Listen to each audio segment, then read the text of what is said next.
સુરતના પનાસ ગામમાં આજે મનપાની ટીમ પહોંચી અને આવાસો જર્જરિત હોય અગાઉ પણ નોટિસ આપી ચૂકી છે। આ દરમિયાન આજે પાણી તેમજ વીજ કનેક્શન જોડાણો કાપવાની શરૂઆત થઈ, જેને લઈને રહીશો દ્વારા હોબાળો મચાવાયો। સચિન પાલીગામ વિસ્તારમાં 6 જુલાઈના રોજ બહુમાળી ઇમારત ધરાશયી થવાની ઘટના બાદ શહેર મહાનગરપાલિકા તંત્ર પણ દોડતું થઈ ગયું। શહેર વિસ્તારમાં આવેલા અલગ અલગ સરકારી આવાસ અને ટેનામેન્ટો જર્જરિત થયા છે, જેને વહેલી તકે ખાલી કરવા માટે તંત્ર એક્શન મોડમાં છે। સુરતના પનાસ ગામ એસએમસી આવાસમાં સુરત મહાનગરપાલિકાની ટીમ પહોંચી હતી। ત્યાં પાણી અને વીજ કનેક્શન જોડાણ કાપવાની શરૂઆત કરી। સ્થાનિક રહેવાસીઓએ ઉગ્ર વિરોધ પણ કર્યો। સ્થાનિકોએ જણાવ્યું કે ઘરના બદલે ઘર જોઈએ। પૂજાબેન જણાવે છે કે અહીંયા એસએમસી ક્વાર્ટર્સ 25 વર્ષથી છે।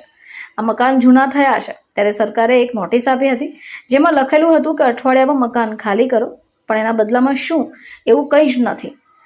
બદલામાં અમને મકાન આપશો કે અમે ખાલી કરી બીજે જઈએ તો ભાડું અપાશે, એવી કોઈ વાત પણ નથી। અમે આટલા દિવસોથી રાહ જોતા હતા કે સરકાર અહીં આવે અને અમારી સાથે વાતચીત કરે અને જવાબ મળે કે તેઓ શું કહેવા માંગે છે।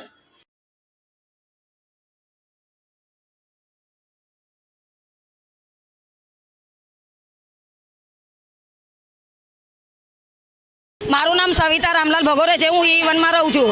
તા લોકો એસએમસી વાળા અહીંયા આવ્યા અમારા ત્યાં, અમને કઈ વાતની ખબર નથી, અમને કઈ જાણ નથી ને એ લોકોએ કઈ કીધું નહીં અમને કે અમારે તોડવાનું છે। ડાયરેક્ટ અમારી પાઇપલાઇન તોડવા લાગ્યા। અમે એ લોકોને કીધું કે તમે આમ કેમ કરો છો, અમારા છોકરાઓ છો, અમે ક્યાં જઈએ વરસાદ પાણીનું। તો અમને ધક્કો માર્યો ને અમારા છોકરા બોલવા આવ્યા તો અમારા છોકરાને મારતા મારતા પોલીસ સ્ટેશન લઈ ગયા। અમારી માંગણી એક જ છે, અમારું ઘર દે બદલે અમને ઘર જોઈએ। અમને અમને અમને 6 મહિનાનો ટાઈમ આપેલો છે, ત્યાર લગીને પછી મ્યુનિસિપાલિટી વાળા સાહેબ આવ્યા કેમ અમારા ત્યાં? હા, પછી આવ્યા કેમ? પછી અમને ધક્કો માર્યો, અમારા છોકરાને મારતા મારતા લઈ ગયા। અમારા છોકરા બોલવા લાગ્યા કે તમે અમારી લેડીઝને કેમ હાથ લગાવો છો? અમારા છોકરાઓ પર ઓબ્જેક્શન મૂક્યા છે। ના, એસએમસી વાળા નામ નથી, એ લોકો થોડી પેલું લગાવીને આવે નામ લે લોકો। એ લોકોનો છે, અમે બધા બૈરા કામે જઈએ છીએ, જેટલા અમે કઈ ઘરે રહેતા નથી।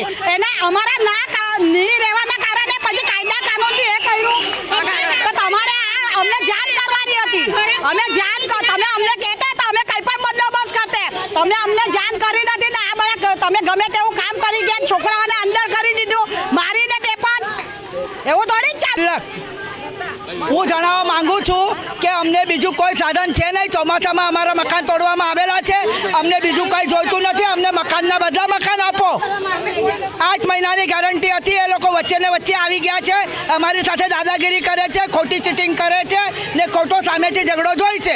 અમને ઘરના બદલા ઘર જોઈએ છે ને અમને કોઈ પાછળ જવાબ આપણા લોકોને રજૂઆત હતી કે અમને થોડો સમય આપણે બધાને સમય બી અપાય। હવે આપણે સૌ જાણો કે આપણા પેશન્ટો બધા એકદમ જર્જરિત થઈ ગયા છે। વધારે સમય આમાં કાંઈ પણ થઈ શકે। હમણાં રિસન્ટલી સચિનવાળી જે ઘટના બની છે એમાં 8 થી 9 લોકોના મૃત્યુ થયા। હવે આ પરિસ્થિતિમાં ગઈકાલે કલેક્ટર સાહેબે એક આદેશ પારિત કરેલો છે કે ભાઈ આવા જેટલા બી બિલ્ડિંગોને નોટિસ આપવામાં આવેલી છે એને તાત્કાલિક ખાલી કરવામાં આવે। એવું આજે તમે ગઈકાલના તમામ પેપરમાં જોઈ શકો છો, બધામાં આવેલું છે, બરાબર। તમારા લોકોના હિત માટે અત્યારે શું છે કે સૌથી વધારે ડેન્જરસ બિલ્ડિંગ 5 છે, એમાં એના નંબર અનિલભાઈને અમે લખાવેલા છે, એના અત્યારે નળ કનેક્શન કાપી દીધું, બરાબર। બાકીના જે બિલ્ડિંગ છે એને આપણે 1 મહિનાનો સમય આપ્યો। તમારે આજે બધાને લખીને આપવાનું છે કે ભાઈ 1 મહિનામાં અમે લોકો બધા ખાલી કરી આપીએ, બરાબર। અને જે 5 બિલ્ડિંગના નળ કનેક્શન કાપવાના છે એને સીલ કરવાના, ઘર સીલ નથી કરવાના, એના નળ કનેક્શન, બરાબર। ડ્રેનેજ તો આપણે ત્યાં છે જ નહીં, છે તો એ કાપાયેલી જ છે, ઉપરથી જ ચાલે છે। એટલે આ બધી જ વસ્તુ આપણને તકલીફ પડે એવી જ છે।